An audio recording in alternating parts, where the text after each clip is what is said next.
El Papa Francisco lucha por su salud en un momento crítico. Cierre de edición. Platicó con su médico y amigo personal sobre la condición actual del sumo pontífice, mientras que el mundo católico sigue orando por su recuperación. Se cumplen 3 años del inicio de la guerra entre Rusia y Ucrania. Cuando los vientos de un posible acuerdo de paz cobran fuerza, siguen sumándose el número de víctimas del conflicto bélico más mortífero en décadas. El presidente Donald Trump y el magnate Elon Musk desatan una cruzada contra empleados federales. Despidos, presión y hasta memes han levantado críticas por lo que muchos consideran una persecución política.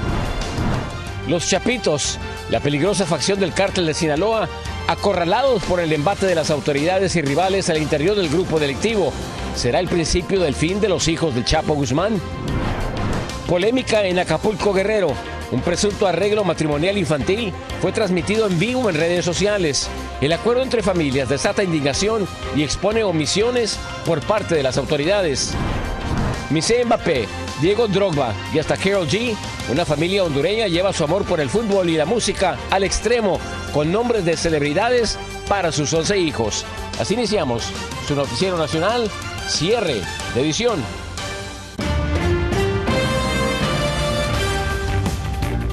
¿Qué tal? Muy buenas noches, bienvenidos a su noticiero nacional cierre de edición. Les informa José Armando Ronstadt, gracias por acompañarnos. Iniciamos con la noticia que tiene preocupado a la comunidad católica alrededor del mundo. La salud del Papa Francisco se deteriora y enciende las alarmas en el Vaticano.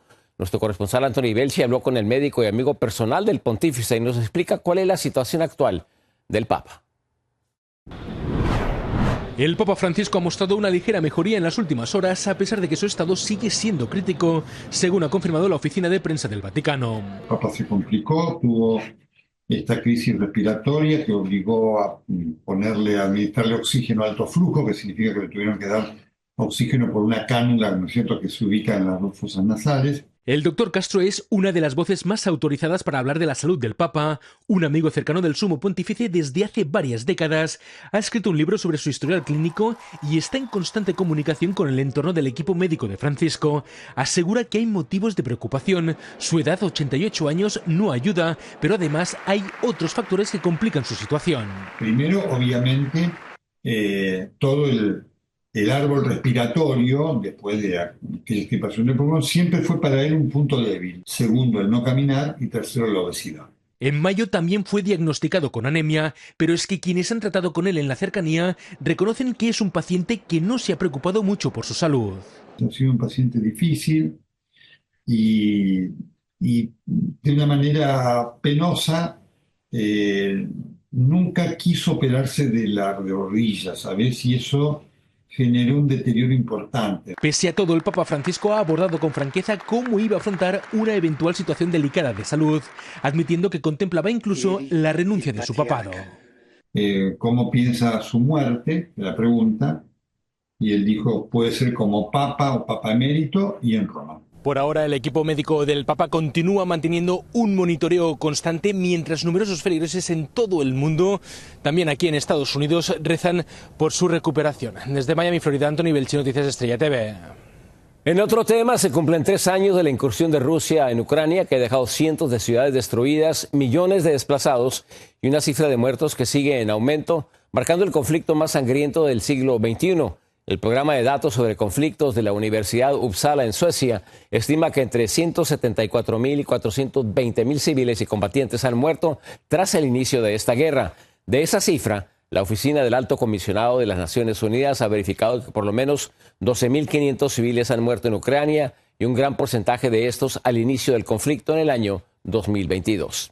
La mayoría de las víctimas han muerto en ataques con misiles, bombardeos y drones en zonas urbanas densamente pobladas. En el 2024, la intensidad de los combates volvió a escalar, alimentando una crisis humanitaria sin precedentes. En otra información, el presidente Donald Trump recibió al presidente francés Emmanuel Macron en la Casa Blanca para discutir la guerra entre Rusia y Ucrania en el 3er aniversario del inicio de las hostilidades. Trump afirmó que el conflicto podría terminar en semanas si se toman decisiones inteligentes. Durante la conferencia de prensa, el mandatario francés insistió en que la paz debe garantizar la soberanía de Ucrania y la seguridad de la región. Trump también respaldó la presencia de pacificadores europeos en Ucrania tras la guerra, aunque no aclaró si Estados Unidos los apoyaría directamente. Y una guerra interna se libra en Washington, D.C. La administración Trump, con Elon Musk al frente del Departamento de Eficiencia Gubernamental DOGE, ha desatado una ofensiva contra empleados federales, despidos, presión y medidas extremas que ponen en vilo a miles de trabajadores. Alfredo Miranda nos tiene más información. En una guerra sin precedentes, la administración Trump, a través del nuevo Departamento de Eficiencia Gubernamental a la cabeza de Elon Musk, está atacando por diferentes flancos a los empleados federales, de quienes busca deshacerse. This is the chainsaw for bureaucracy. Chainsaw. Fue una promesa de campaña, fue algo que Trump habló en múltiples ocasiones durante el ciclo electoral. Así que ya la gente sabía y estaba preparándose a lo que venía si Trump ganaba. Publicaciones en plataformas sociales, correos electrónicos y memes burlándose de los trabajadores federales se han convertido en una nueva forma de presión laboral. Musk, en un correo electrónico enviado a empleados de varias agencias, les exige que enumeren 5 logros de la semana pasada. Deben responder hasta las 11:59 de esta noche o arriesgarse a perder sus empleos. Trump apoya el envío de correos electrónicos bajo la sospecha de fraude. There was a lot of genius in sending it. We're trying to find out if people are working. And so we're sending a letter to people. Please tell us what you did last week.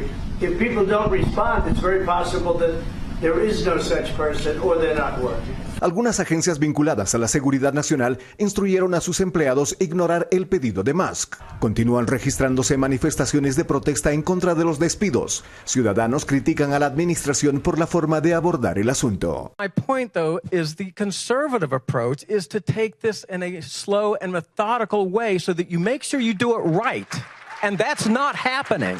El mes pasado, Trump advirtió a los empleados federales que debían volver a las normas previas a la pandemia y regresar a sus oficinas o serían despedidos. Musk, en una publicación en X, destacó el esfuerzo de la administración. Quienes ignoraron la orden ejecutiva del presidente Trump de regresar al trabajo, ahora recibieron una advertencia de más de un mes. Musk también aseguró que los trabajadores federales que no han regresado a sus oficinas serán puestos en licencia administrativa esta semana. Si bien el argumento que usa la administración para justificar el despido masivo es reducir el gasto fiscal, muchos consideran que es la puesta en marcha del Proyecto 2025 que pretende reemplazar a los empleados federales de carrera por personas leales a Donald Trump.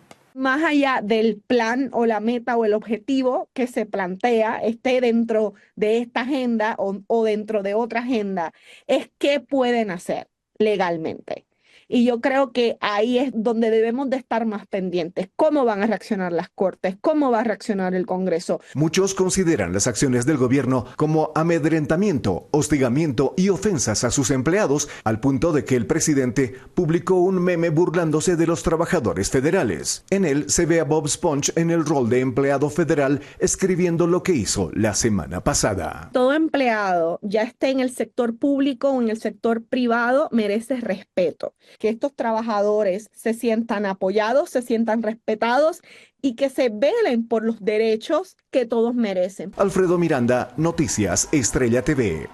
En otra información, continúan los problemas en la aviación. Una aeronave de Delta fue evacuada de emergencia. Esto ocurrió en el aeropuerto de Atlanta después de reportes de humo en la cabina. El vuelo 876, que se dirigía a Carolina del Sur, tuvo que regresar poco después del despegue. La tripulación detectó humo en el interior, lo que activó los protocolos de emergencia. Los 94 pasajeros fueron evacuados en toboganes. Delta pidió disculpas y la Administración Federal de Aviación ya está investigando lo ocurrido. Y una nueva ronda de tormentas vuelve a poner en alerta de inundaciones al noroeste del país. La potente serie que ha provocado inundaciones repentinas y vientos de hasta más de 80 millas por hora volverá con más precipitaciones y se prevé que el estado de Washington y Oregon enfrenten lluvias intensas. Las montañas también están bajo alerta de avalanchas y la costa oeste enfrentará olas de más de 30 pies de altura. Nueva York se enfrenta a una crisis de vivienda sin precedentes. Las personas sin hogar ahora piden a la gobernadora Kathy Hochul que regrese los vales de vivienda que les permitirían encontrar un lugar estable y prevenir el desalojo. Ángela González desde la Gran Manzana nos tiene más información. Nueva York vive una crisis de personas desamparadas histórica y en los 2 últimos años la cantidad de niños sin hogar aumentó en un 150% y pasó de 20.000 a 50.000. Convirtiéndose en la ciudad con más familias de desamparados. La mayoría de desamparados en Nueva York son familias, madre, hijo, madre, padres con hijos, y nacionalmente son adultos y después son familias, pero en Nueva York son familia y después adultos. Y sí, más de 100,000 personas en la ciudad nada más. Como unos 150,000. Los precios de las rentas que sitúan a la ciudad como la más costosa del país empujan a muchas familias a vivir en la calle, por lo que una coalición de organizaciones pro desamparados le han pedido al gobierno estatal que apruebe la propuesta de ley de programas de vales de vivienda, sin importar el estatus migratorio de las personas. Se necesita más ayuda, más vales o vouchers, los cupones de housing para que la gente pueda pagar la renta, pueda conseguir apartamento. Aunque muchos duermen en las calles durante los meses de invierno, la crisis de personas sin hogar es visible en los trenes. La crisis de salud mental y las adicciones son otros factores que se deben tomar en cuenta. De mi persona ha salido darles como un poquito de dinero, comida o ofrecerles un suéter o algo, y a veces yo he sido despreciado por gente que me ha regresado la comida, que quieren mejor dinero, o por ejemplo una vez me quité mi chamarra en la 116, se la di a un homeless y él lo que quería era dinero y me regresó mi chamarra. El presupuesto para esta propuesta de ley de vales para vivienda accesible sería el principal obstáculo para hacerla realidad y no fue incluida en las últimas negociaciones de presupuesto estatal. Sin embargo, defensores dicen que un vale es 5 veces más barato que una habitación en un hotel albergue. Desde Nueva York, Ángela González, Noticias Estrella TV. Un corte comercial, pero regresamos como siempre con más información. El gobierno mexicano empieza a debilitar a los chapitos. Tendrían acorralado a su máximo líder, el famoso Iván Archibaldo Guzmán, hijo del Chapo. Presunto arreglo de matrimonio infantil transmitido en redes sociales desata la controversia en México. Tenemos las imágenes y los detalles al regresar. El poder de la facción de los hijos del Chapo Guzmán comienza a debilitarse. Las autoridades tendrían acorralado a Iván Archibaldo Guzmán, líder de los Chapitos, tras intensos operativos que han derivado en la captura ya de varios líderes de este grupo criminal. Vicente Calderón nos tiene más información. Autoridades mexicanas estarían cerrando el cerco en torno a Iván Archibaldo Guzmán, presunto líder de la organización de los Chapitos, tras una serie de capturas que se han sucedido en días recientes en Culiacán. El perfil de las detenciones pues deja muy en claro que se están acercando en particular a este personaje, Iván Archibaldo. Pero el arresto más reciente ocurrió en Caborca, en el estado de Sonora, y fue confirmado por su gobernador en redes sociales, mostrando una foto de Gabriel alias El Quecas y agregando que se desarticuló su célula delictiva denominada Los Deltas. Sonora es parte del Corredor del Pacífico, la ruta mexicana más importante para el contrabando de fentanilo rumbo a Estados Unidos, donde diversas pandillas la disputan a sangre y fuego. Estamos aquí para proteger el terreno de lacras y traidores. La mayoría de los golpes contra los Chapitos ocurrieron en Culiacán, donde 2 de los hijos de Joaquín El Chapo Guzmán se enfrentan contra la facción de La Malliza, que dirige un vástago de Ismael El Mayo Zambada. Me da la impresión que son más una forma de debilitar a ese grupo criminal de los Chapitos, buscando mantener contento a Trump, y no tanto en una estrategia de pacificación. Mientras, el gobierno mexicano valora la carta de El Mayo, que preso en Nueva York pidió al gobierno de México que reclame a Estados Unidos lo devuelvan por la violación a sus derechos cometida cuando, según él, los secuestraron sin respetar las leyes mexicanas. No tiene que ver con una carta que se envió o no. Claro que si envía una carta a cualquier mexicano, pues tiene que responderse. Eso así es, pues está establecido en el 8º constitucional. La mandataria dice que la Fiscalía Federal y Relaciones Exteriores revisarán la petición de Zambada García, pero no caerá en chantajes. Vemos que el gobierno está más preocupado por saber qué pasó con El Mayo y regresarlo, que realmente por apoyar a los trabajadores y a los inversionistas. El próximo 3 de marzo vence el plazo fijado por Donald Trump para imponer aranceles a las exportaciones mexicanas si la administración Sheinbaum no controla la inmigración ilegal o el contrabando de fentanilo por su territorio. En Tijuana, Vicente Calderón, Noticias Estrella TV. Jesús Ricardo Patrón Sánchez, presunto líder del cártel mexicano H12, ligado al cártel de Sinaloa y que opera principalmente en el estado de Nayarit, fue extraditado a Estados Unidos y se declaró inocente en un tribunal de Brooklyn, Nueva York. Conocido como el James Bond o el H3, dirigía una red violenta que traficaba grandes cantidades de drogas a varias ciudades de Estados Unidos. Sánchez va a permanecer detenido sin derecho a fianza mientras espera su juicio. Y el gobierno de Estados Unidos deportará a los migrantes mexicanos por vía aérea hasta la frontera con Guatemala. Así lo anunció su embajada en México. La medida busca evitar nuevos intentos de cruce irregular, expulsándolos lo más lejos posible de la frontera de Estados Unidos, sin importar su entidad de procedencia. Y tremenda polémica en Acapulco, en México. Un presunto arreglo matrimonial infantil transmitido en redes sociales ha causado indignación y ha reavivado el debate sobre estas prácticas en las comunidades indígenas de la región. En la Ciudad de México, Arturo Vega nos tiene más imágenes. Este video de una fiesta podría ser la prueba de un presunto arreglo matrimonial entre dos menores de edad. La celebración se realizó en la comunidad de Guamuchitos, municipio de Acapulco.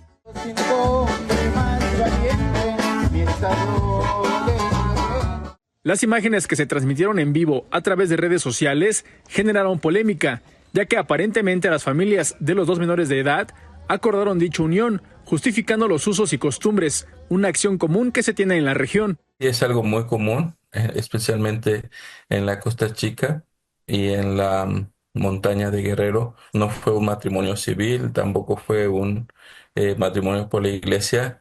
Fue como un contrato, ¿no?, que ellos realizan entre familias. De acuerdo con la Ley General de los Derechos de las Niñas, Niños y Adolescentes, la edad mínima para contraer matrimonio es a los 18 años. Sin embargo, la práctica de unión por usos y costumbres prevalece en distintas zonas del país. El corazón sigue estando en las omisiones del Estado mexicano, que por un lado, como he explicado, no ha hecho la tarea de difundir los derechos de niños, niñas y adolescentes.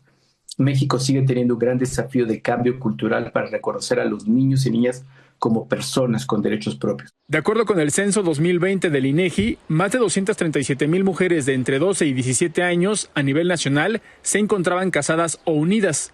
En este caso, el presunto arreglo matrimonial se anunció en redes sociales como si se tratara de un evento musical. La autoridad está obligada en cuanto conoce un hecho delictivo a intervenir.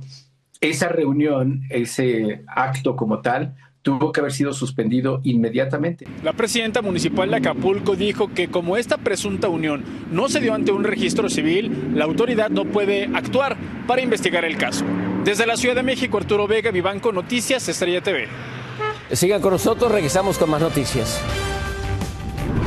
Queremos presentarle una familia hondureña compuesta por celebridades y ahora estrenan nueva integrante. En Honduras, una familia ha llevado su pasión por el fútbol y la música a otro nivel. Varios de sus 11 hijos llevan los nombres de grandes estrellas del soccer y ahora presentan a la más reciente integrante de la familia, que lleva el nombre de una famosa cantante colombiana. Lilian Caballero nos tiene la siguiente historia. Está Aldo Balotelli, Diego Drogba y Messi y Mbappé. Así como lo escuchan, Aldo Balotelli, Diego Drogba, Messi y Mbappé solo son algunos de los nombres de los 11 hijos de esta numerosa familia hondureña. El más reciente nombre que se suma a la lista es Karol G, la pequeña que acaba de nacer. 5 varones y 6 niñitas ya con Karol G, ahí los quedamos. En el pueblo de Concepción del Norte, al occidente del país, esta historia no pasa desapercibida. Mientras algunos se asombran por la gran cantidad de hijos, otros destacan la creatividad del padre al elegir sus nombres. Esos nombres no me gustan. ¿Cómo tiene que ser? Auténtico, que no tiene que andar poniendo nombres de otros lados. Siempre los preguntan por Messi. Siempre hay gente que también quiere venir ya de afuera. Este padre barbero de oficio y amante del deporte asegura que su pasión por el fútbol lo inspiró a darle a sus hijos los nombres de sus ídolos. El sueño de don Wilmer y sus hijos era conocer a Messi durante su reciente visita a Honduras, pero no fue posible. Aún así, no pierden la esperanza de cumplir su sueño algún día. Él mantiene la fe de que su hijo Messi Mbappé también será un gran futbolista. Y el niño ya sabe jugar fútbol, les ha demostrado el niño y a pesar que solo tiene 2 añitos y medio. Ahí está mi niña, ¿ves? Santa Bárbara, bendita. Con la llegada de Karol G, la familia da por cerrado su ciclo. El padre asegura que en 40 días su esposa se someterá a una cirugía para no tener más hijos. En Honduras, Lilian Caballero, Noticias Estrella TV.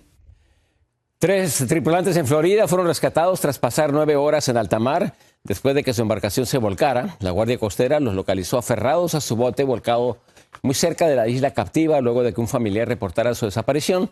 Los 3 fueron trasladados a un hospital en Fort Myers y se encuentran en buen estado de salud.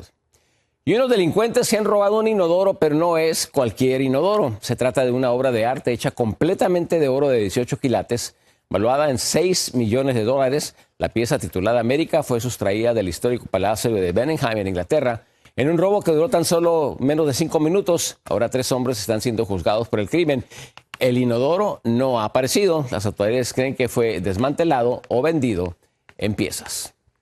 Y un puente colonial perdido en el tiempo reaparece en Lima. Arqueólogos peruanos descubrieron el puente de ladrillo, al parecer del siglo XVI, muy cerca del Palacio Presidencial. La estructura habría conectado la ciudad con un barrio esclavista y fue construida bajo el mandato del virrey Andrés Hurtado de Mendoza. Junto al puente también encontraron monedas de plata y vasijas. Muchas gracias por acompañarnos. A continuación, Alexandra Stercios con Noticiero 24 Horas. Yo soy José Armando Ronsta. Los espero el día de mañana. Muy buenas noches.